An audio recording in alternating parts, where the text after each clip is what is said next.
Alright, hello once again. This is Jeff Scott of Rankin Technical College, and I've been going over the Bootstrap 4 tutorial from Quackit.com. And I know I keep doing a lot of review, but so far we've done what is Bootstrap, getting started, containers and grid system. That was our first video. Then we went to topography, tables, forms and custom forms for our second video. Buttons, images, drop-downs and button groups for our third video. And our last video was on input groups, collapse, navs, and nav bars. Alright, so today I'm going to pick it up with breadcrumbs, and we'll also discuss in this video pagination, badges rather, and the Jumbotron. So let's get to it. We've all seen breadcrumbs before, and breadcrumbs basically provide a path to kind of where you currently are on a website. Alright, you add breadcrumbs in Bootstrap, as mentioned here, by adding a single class name, that meaning .breadcrumb class, which styles a list into breadcrumbs. Alright, so here's an example. Bootstrap, as it says, adds separators automatically to the list, as well as a display inline block, meaning that it'll go on one line. So let's try to take this, copy to the clipboard. We have been working on an example here.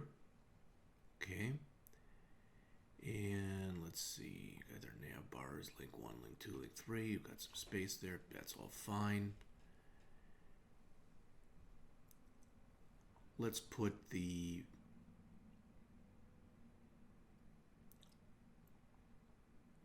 breadcrumbs right underneath our nav bar. Again, class equal breadcrumb. We've got our items. Now we're hard coding these in there. Home, fruit, and pears, which doesn't make a lot of sense, but I just wanted you to see, for lack of better words, what this looks like. And there it is. Okay, and it looks like I better put some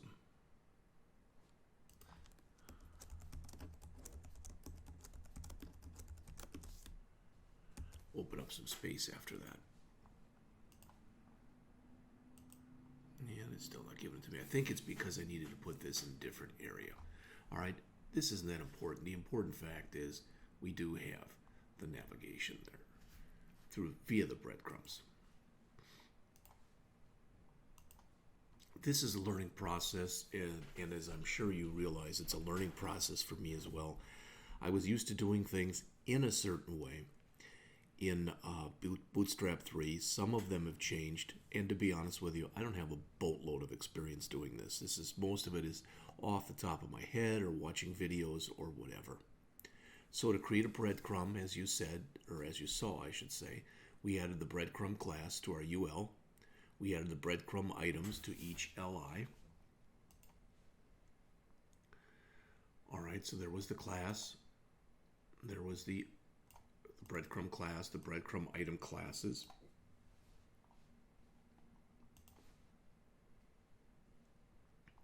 We added the class equal active to the one that was the active class. As it says, breadcrumbs don't necessarily need to be a list. You can make them in other ways as well. So they're making them here, and they're just making them as, in this case, as hyperlinks. They don't go anywhere in this case, but you see that. That's it. Now that was very short. Let's jump into pagination. As it says, we're able to create previous next or next end controls with Bootstrap's pagination class. And the class is .pagination. Notice it's typically where you have navigation that links to multiple pages within a series. For example, search results that return many pages may have pagination to allow you to navigate to the next page or jump forward to many pages if you want to do that. So, to create default pagination, you add the class equal pagination to the UL element, and you add the page item to each LI element. So I'm going to grab this. I'm going to grab this nav that's in here, copy it to the clipboard, and to try to clean this up a little bit, I'm going to remove, for now at least, other than our buttons, let's say, we'll remove everything else that we have in here. And this nav tag, I guess, as well. And we'll come in here and just paste this in. Let's take a look at it, and we can come back and let's run it, come back and take a look at it. So there it is. You can see it was fairly easy to do. Whoops. And if we take a look at what we've done here, okay, now this would again allow us to jump to a different page. As of right now, it's just hyperlinked to the current page. This could go to a different site. This could go to a different page within the same site, whatever it happened to be.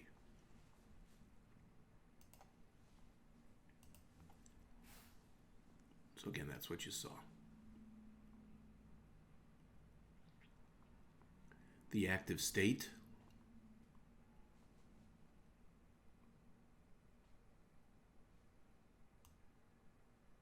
So if we want, we can decide which class will be the one that's highlighted.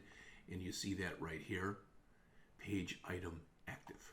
Again, most of this stuff, you should probably guess, is pretty much intuitive as far as the way that it works.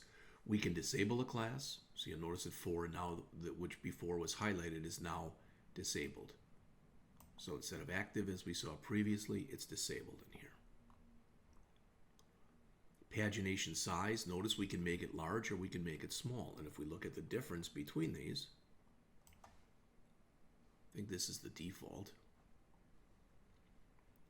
Always, again, consider your crowd, consider the medium in which you're creating this.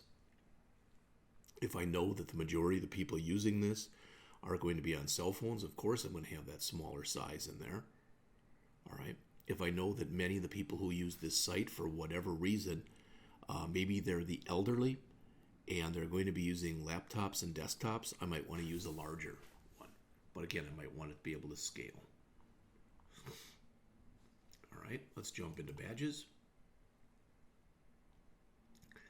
Badges, depending on your point of view, are really kind of cool or they're really kind of stupid. All right, the badge class, as it says, can be used to highlight additional information that's appended to a string of text. So if we look, you see it's stuff like this. So if we look at the example here,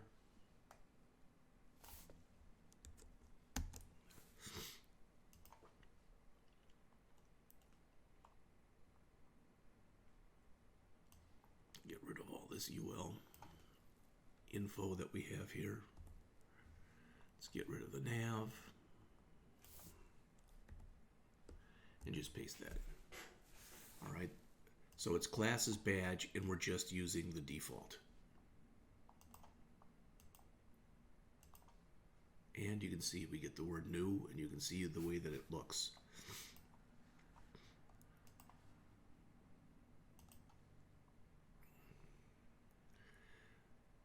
As you probably guess, with the usual subjects in here, you can use contextual classes, which will change the coloring for these. Again, we can put these in. It's no biggie one way or the other. So let's replace the one that we have in here, this H3. Let's replace it with these div tags.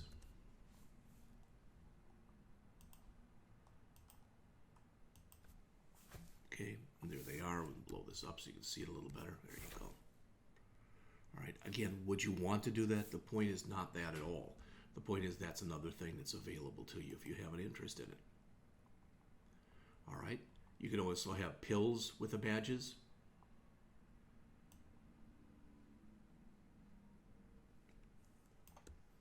What's the difference? Well, notice the look on this. In fact, let's look at the look when we ran it. Right here. It's a semi-rounded look, but if we go back and change these, so again, all we have in here right now is badge and badge default.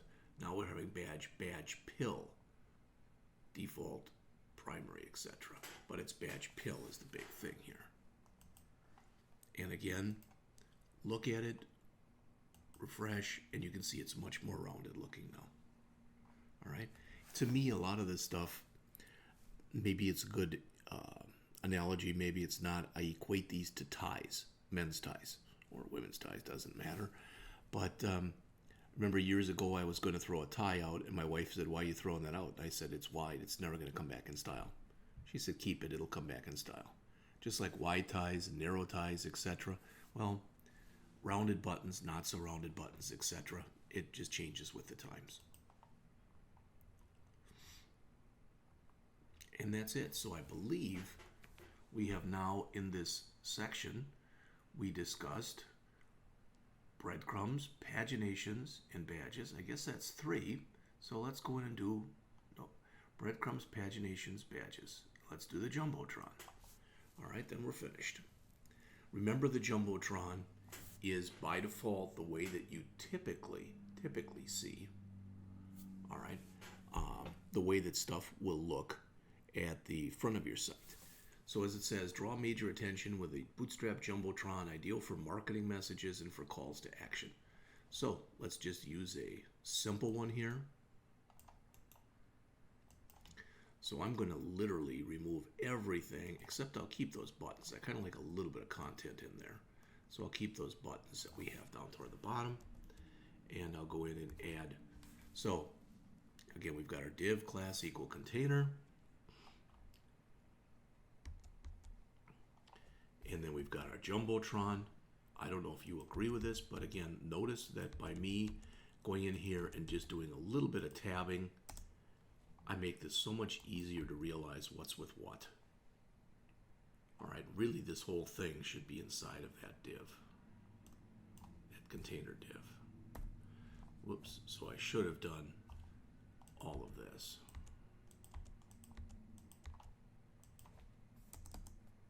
Like that. Looks a lot nicer. All right. So if we run this, again, the goal here is to see the Jumbotron. There it is. Now there's not much in there, and also please realize that sometimes when you create the Jumbotron, especially if you've got a nav bar or something at the top, you're going to want to put some top margin or some top padding or both in there to make it look more acceptable, more professional, etc.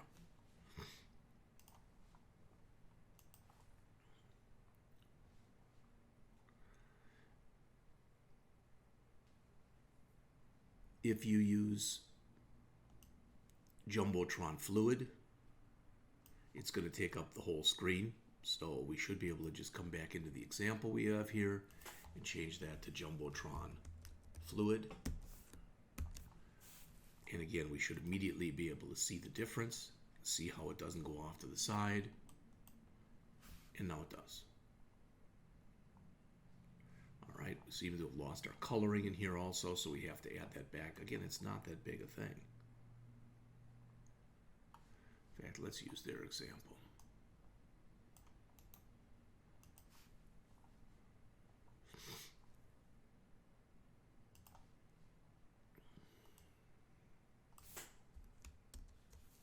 Again, just striving for some consistency here.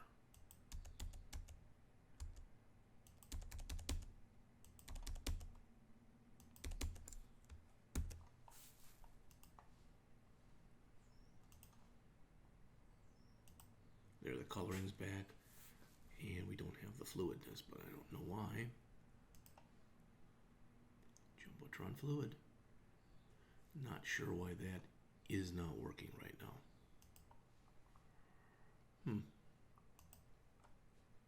It was there. I don't know if it's because, probably it's because we've got the container in there on the outside. And since we have the container in there on the outside, all right, then what's happening is this container class right here, that is making this not be fluid because this isn't fluid.